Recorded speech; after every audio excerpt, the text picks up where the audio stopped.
Welcome back, brothers and sisters. In today's video, I wanted to show off 12 commoner minis that I kitbashed last night for the Cloister of the Three-Eyed Prophet, which is going to be the starting location for my upcoming campaign. So I just wanted to kind of walk you through what I added to each mini, what I kind of imagined their story is in my headcanon, and hopefully that will inspire you for whatever story you're telling. So I'm going to switch the camera here in just a second, and we'll jump into it. And let us pray.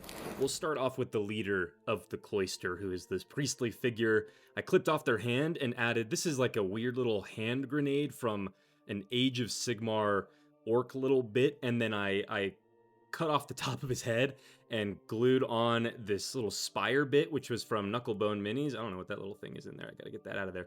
But that's all I did to this dude. And I imagine in my setting, the idea of the third eye is very, very prominent, that you need to open your third eye if you're going to use magic, if you're going to be accepted into the heavens by your gods, if you want to learn secrets. And it just so happened that this dude has 1, 2, 3 little like jingly bell looking things that are kind of hanging off his robe. So I imagine each of those represents one of the eyes of the three-eyed prophet who they worship. And maybe that's a holy hand grenade, but I just love this dude so much. He might be one of my favorite kitbashes of the set, but that's the priest, that's the leader here. Next one, I'm going to kind of just do them in a random order here.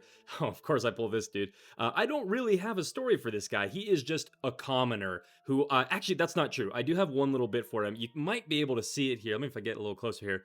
On his face here, this is a bit from Victus, I believe is what they're called, for their cultists and kind of zealots bits. And he's got a lock, like he's sealed his mouth up with iron, and then I glued this iron halo from a 40k bit on the top of his staff. All I know about this dude is that he was silenced by the priest of the three-eyed prophet for a sin that nobody knows, and he can't speak it. So the players, when they meet this guy, he just is going to run like a market stand, and if they try and negotiate with him or like haggle him, he's going to just be very silent and either nod his head yes or no is kind of how I think I'll play him. But I would love to hear some ideas for what sin he might have committed, because I think he could be a pretty interesting character. But another really simple kitbash, just 2 bits that I swapped in there. Let's go to this one. She is one of my absolute favorites. I think she's hilarious. This is just a farmer rancher lady. She was holding a basket that I glued a couple little, I think this is just fur or hair bits that I cut off to make it look like she was collecting some crops. Then this is, a lot of these prints are from Bistarium. It was from their commoner kit, and in their setting, they have this like symbol of a sun that a lot of people worship. Is very prominent in a lot of their prints. So I dremeled in some little holes and glued in a few little bits of wire, because in my setting, my world looks like a giant urchin. It is this huge planet-sized cathedral with all of these spires coming off of it. So like if you see me doing this hand symbol, that's kind of what the people in my world do whenever they're praying, because it's the closest they can kind of make with their hands to an urchin, right? So that's what that's supposed to be on her little amulet, is the symbol of urchin. And then because she is a rancher, and because I mentioned that the third eye is very prominent in my setting, she has taken the skull of one of her sacred cattle that was born with a third eye, and when it died, or maybe she even sacrificed it, she now wears it as a mask when she's out working in the fields and things. So super, super cool little mini that has a lot of implied world building in it that the players will probably never see, but that doesn't matter. The fun part was kitbashing it. Next one, another one of my favorites. This is some sort of traveling bard, I imagine. This is a print from Knucklebone Minis, my favorite sculptor in the hobby right now. And I cut off the front of, it was just kind of like a grate or like a mask that he was wearing. I cut that off and put this skull bit on there to just make it look a little more gothic. And I think it's just slightly too high for where a normal head would be, but I really like that. I think it adds a lot to the mini, makes it seem a little inhuman while still being human. And then this bit over here, though, I think is so cool because he's a bard or some sort of like hymn master. He had this little speaker. You kind of see the original Bart was just part of his staff that he could kind of amplify his voice through. And I had this little bit that I cut off of an Auric helmet from a Age of Sigmar bit.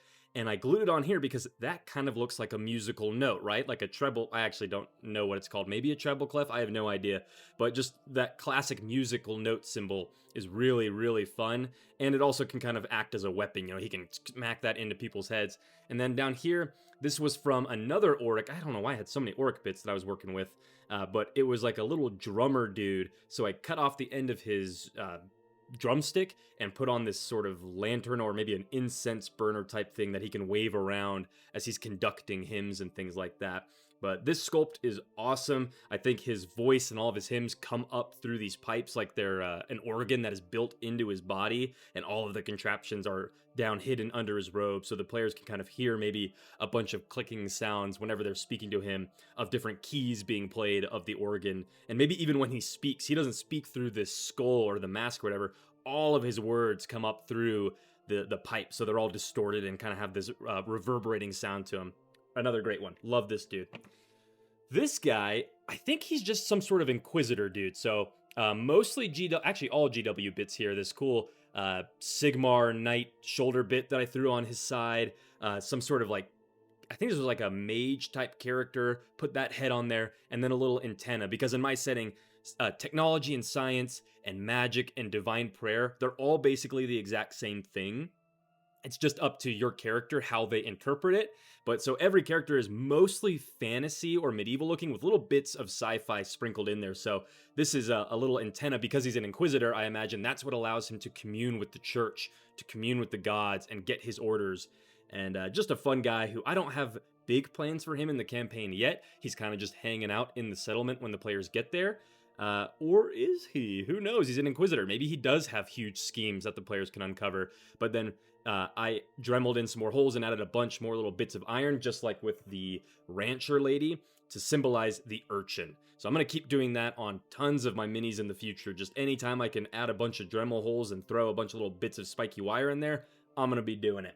Let's go to the next guy. Oh, this one's hilarious. So he is meant to be let's get that to focus. He is the scribe, or the scripture carrier that goes along with the priest.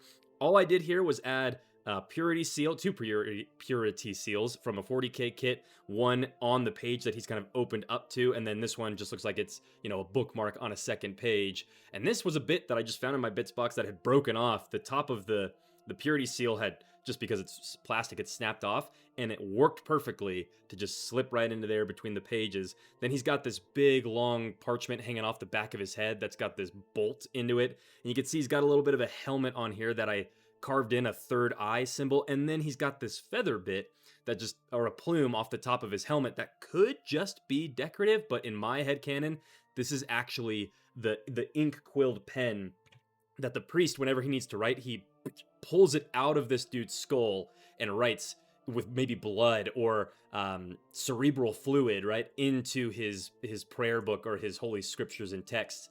And this dude is just like a complete brain dead servant to this priest guy. And every time he's putting the quill in and out, he's just like just having a total freak out about it. But that is his sacred duty. That is what he is sworn to do. So no complaints from this guy. But fun little mini for a duo pair. This one is, I think he's going to be the guard of the town who lost both of his legs in a maybe an orc raid or something. So he's got a cool walking stick or a crutch that I added a little lightning thing on the bottom. Maybe this thing actually functions as a lightning rod. It can shock people with it. And then you can see here, this is like a sci-fi bit, right? This is from I think a AdMech kit, a little servo leg that's been reattached. Maybe he is saving up or trying to find and scavenge another leg. That's kind of a little side quest I think he'll ask the players to go on, right? Like, if you could help me get another leg, I'd be mighty grateful. That's kind of what I think for him. And then this bit is from a Lord of the Rings kit that my dad had forever and just kind of gave to me with a bunch of other things he wasn't using. I can't remember I don't know his name, but I believe this is from the orc that chases Merry and Pippin into Fangorn Forest. So I just had this arm that I just green stuffed on there all sloppily, and that's what makes him able to kind of fight back the enemies and things like that. And I just think the idea of someone who has clearly been disabled by an orc raid, but they're still so zealous and loyal to their faith and their cause that they continue their role as the captain of the guard. He's probably the only guard in this little cloister of followers of the three-eyed prophet, but his zealotry is what keeps him going. I think it's awesome. So cool. Love this guy. I say that about every single mini I've shown you. Love this guy, but I really, really do. This guy is going to be some sort of wizard or a mage, kind of one who's going to be able to sell the player's spell scrolls or prayer scrolls. So the original print is from Knucklebone Minis. I snipped off the hands and added these little servo arm bits that he can clamp onto things, and maybe the idea there is he clings to his faith in these holy texts with such ferocity, with an iron grip. Maybe that's what he's known for, and it's literally an iron grip from these little claw arms. But then you can see he's got some parchment kind of falling out of whatever device is hung around his neck, and I threw on this sort of shell bit on his back just to kind of bulk him out a little bit, and then I thought, ooh, what if the parchment is fed through this device inside his body? There's like weird servo things that have been added into him, and the parchment also can either, maybe it feeds out the back, or this is where it feeds in, and as he speaks or witnesses miracles, they are like scribed onto this parchment as it prints out in front of him. Really, really cool. I love this guy. We got 4 more guys.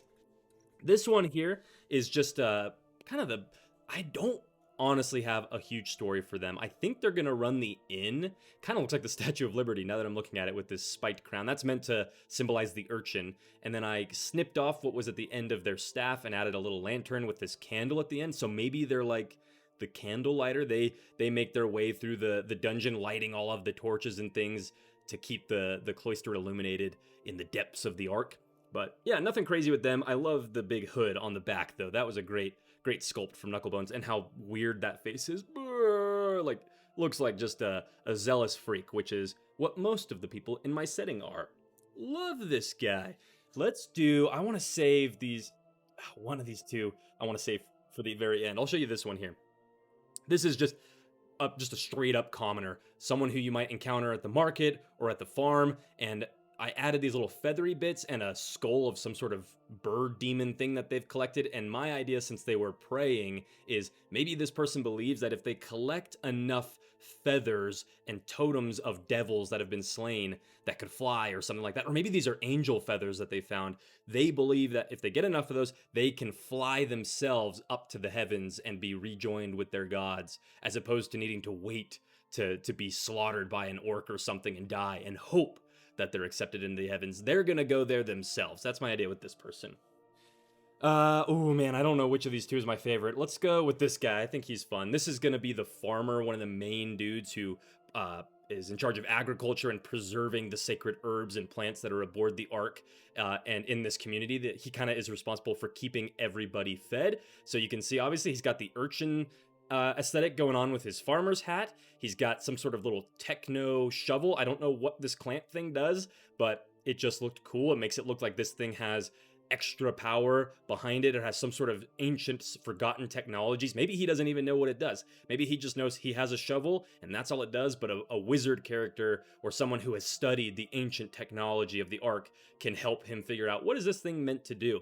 And then this little bit here, this plant growing out of him, my idea is that, yes, he is in charge of tending to the fields and the crops and things like that, but the most sacred of herbs, he actually propagates within his own flesh to give them the most nutrients that he possibly can. So whatever this plant is, maybe it's a little magical herb, it is growing out of his body, and it will eventually be maybe plucked or clipped off of him. But this sculpt is from Victus, another one of my favorites, and he does lots of cool like frills, or I don't know what to call these, but his collars and his cloaks are always very cool. Lots of great texture in them and design. So love this mini, love this guy. And my very last mini that I'll show off is another farmer type guy. You can see he's holding a chicken here, and I put a little ribbon or another purity seal on here, and my idea is that that's some sort of award he's been given. He takes great pride in the chickens that he raises. I don't know what I want to be special about them. I don't know if they just are incredibly obedient. Maybe if he whistles, he can conjure a swarm of chickens, kind of Legend of Zelda style. I think that could be cool. Or maybe, he's raised like two-headed chickens. Or if it's the cloister of the three-eyed prophet, maybe his chickens have 3 eyes. That could be kind of cool. Then obviously he's got his big wicked blade that I snipped off the original and added this new one on there for whenever he needs to sacrifice a chicken to his gods. And then this was a Space Wolf bit from Warhammer 40k. It was just clipped that off, some chains and some little totems and symbols here that are hanging from his belt, that maybe he's made them from different chicken bones and things, or he's found them out in the fields as he's tending to his flock of chickens. Is that what a group of chickens is called? A flock? I have no idea. But a lot of my kit bashes are pretty crude and messy in the beginning, but I'm going to slop a bunch of textures and different types of things like that on this guy so that where the chain kind of meets his body, it isn't quite as obvious of like, oh, that's just where the plastic ends. It's just going to kind of all blend together. But that is the cloister of the three-eyed prophet. I printed and kitbashed these guys all in one day. Kind of got hyper fixated, so thank you, ADHD. But I would love to hear all of your thoughts on these guys, ideas for names, extensions to their profession and their backstory, all that kind of stuff. I would love to hear it from you. So that's it for me today. Thanks everybody for watching. Don't forget to leave a like and pay your tithing. And we say these things in their unholy names. Amen.